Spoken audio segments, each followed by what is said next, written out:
What's up, guys? Welcome back to Frugal BC, the show that teaches you how to save more money so you can invest more and gain financial independence. Today, I want to talk to you about my trip to Michigan. How frugal was it? How much did I spend? And was it a good idea? What's up, guys? Frugal BC coming at you. Hey, remember to hit that like and subscribe button. Really helps the channel out, helps me out, helps me get more content to you, and it makes the world a more frugal place. So today I want to talk to you about my recap to my trip to Iron Mountain, Michigan, or technically Norway, Michigan, but it's all kind of in the same little metro, if you could call it that. It's a very interesting little area. I don't know if it's somewhere I'd go back, but it seemed interesting. The whole point of my trip was to get out of town, to just relax, maybe do some outdoor sports, but also just get out of my environment. I think there is something to that. I think as much as I like being at home, I think sometimes it's a good idea just to force myself outside of my comfort zone, and just get out of the house because, you can't live there forever. So that's what I did, and my trip was very frugal, and I wanted to add it up. So actually, normally, under normal circumstances, I probably wouldn't have even added all this up. But I wanted to go through to look at it to see how much it actually costs. So I just wanted to go through this, and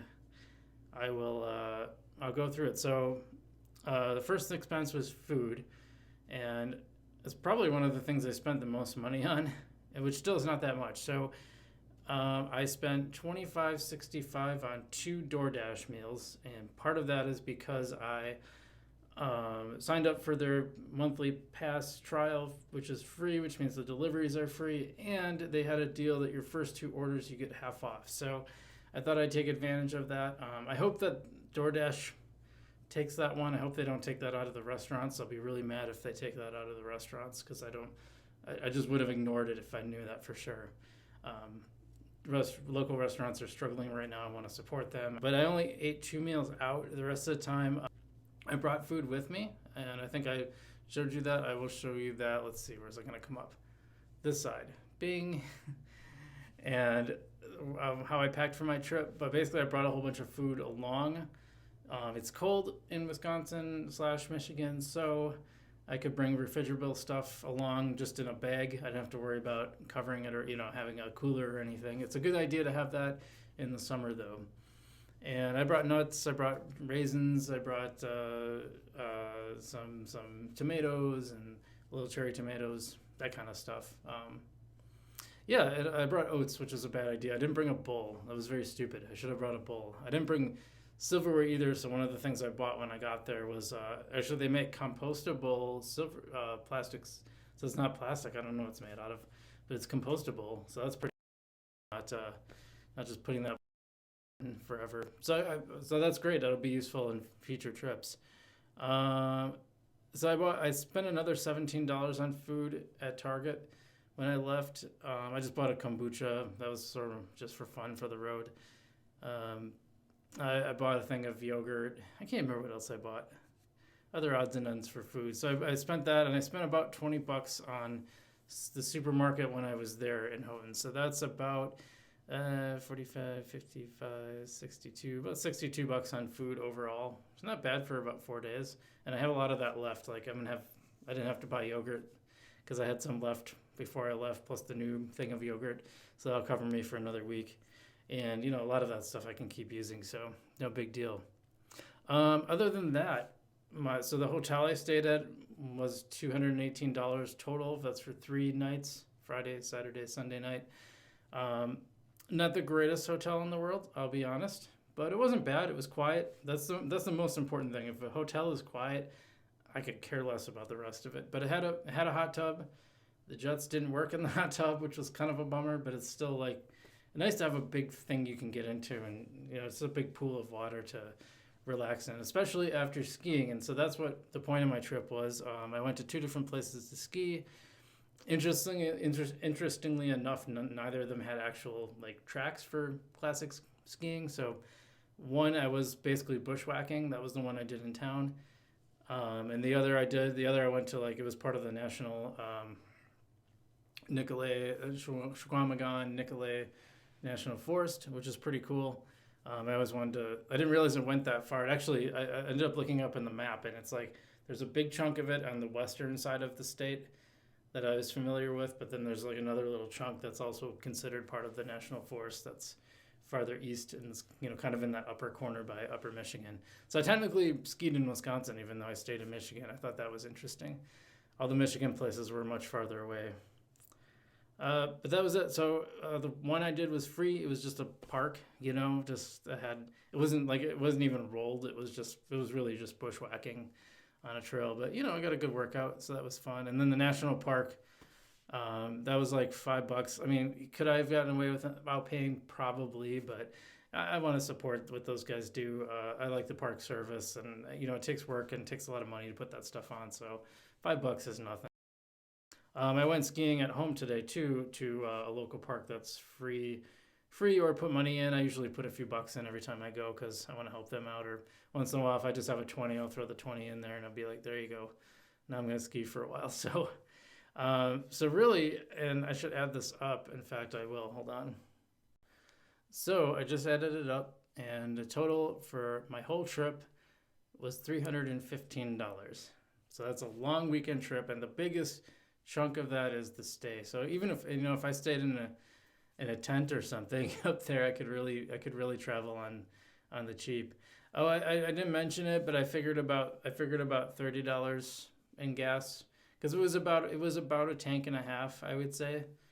I had 3/4 of a tank when I left, and I probably used about half of that, and I used about half a tank. So that might even be an overestimation. Actually, it's probably a little closer to one full tank of gas to get up there and back. And I just wanted to make sure I had enough. I didn't want to run out of gas. So yeah, can travel be frugal and inexpensive and still fun? Yes. I think it can. I think, as you can see, I mean, I still spent some money eating out, but I didn't. If I had eaten out every single meal, breakfast, lunch, and dinner, I don't even know how I would do that in the age of COVID. I mean, what a pain in the ass to try to go to all these restaurants or get DoorDash and be, because then you're stuck there. Once you order it, it takes a while.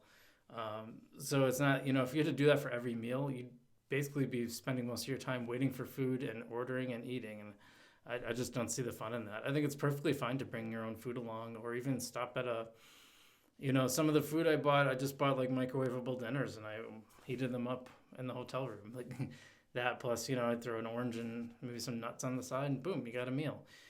You don't have to, I just don't think you have to spend that much on travel if you don't want to. Now it's when I go overseas, a lot of times that's different. Then it depends on, what's the situation. In Mexico, I went there for 2 weeks learning to teach yoga, which I don't do, by the way. But I'm glad I went. It was a great experience, so definitely worth it. I don't have any regrets about doing it. I just came out and didn't really realize I didn't really want to teach yoga. It wasn't for me. But the point was, where I was in Tulum, there's a taco stand that's set up right across from my yoga studio, and like $2 would get you 3 like enormous tacos that absolutely filled you up. And so you basically $2 and you eat dinner for the, your whole dinner's taken care of for $2. Well, I could barely do that at the grocery store, to be honest. It wasn't, getting my meals at the grocery store was almost as expensive. So I'm like, well, it's convenient, it's right there, it tastes great, and it's inexpensive. I don't see why I wouldn't. So I ate out. When I was in Tulum, I ate out just about every day. And the same thing with Thailand. I ate out like every single day, for almost every meal, just because it was convenient. Sometimes my friend and I would eat at his parents' house. I stayed with my friends at my friend's parents' house, and we'd eat there sometimes. But like I said, it was so inexpensive. It's like, well, why not? Why not just go eat there? So it kind of depends on the country. Other places like Japan, Japan didn't have to be that expensive either. I actually got away with spending very little on most meals. The point is, especially since I spoke some Japanese and I could read it, if I went to non-touristy places, especially for lunch, they have a type of sushi called kaiten sushi, which is kaiten is like conveyor or like rotate, but it's like in this instance it means like conveyor belt. So it's like if you've probably seen it on TV with the little sushi going around the table. What you might not know is that's actually really inexpensive. It's a really cheap way to eat. For probably like $6 or $8, you can fill yourself up with pretty well with sushi. So it kind of depends on where you go and how you handle it, how much travel is expensive or not. Usually dinner is your most expensive. Your best bet is often lunch.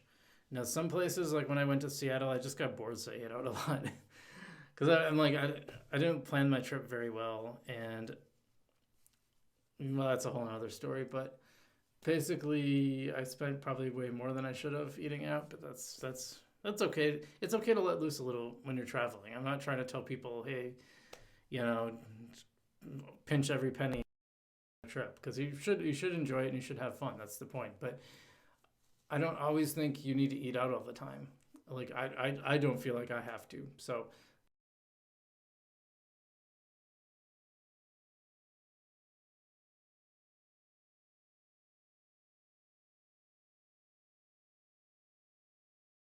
just a pain to have to like eat it, find a restaurant all the time to eat out. And if you just have food with you, you can enjoy your surroundings more and not have to worry about that. So anyway, that's this issue for that's this episode of Frugal BC. I hope you enjoyed it. It's a long one. I wanted to talk about this because I think it's an important topic. And what are some of your frugal travel tips, or do you think that's a stupid idea? Should you just go nuts when you travel? I don't know. You tell me. I want to hear what you think. Leave a comment below. Hit that like and subscribe button so you can keep liking and commenting, and tell me how stupid I am, whatever you want to do. And we'll see you next time.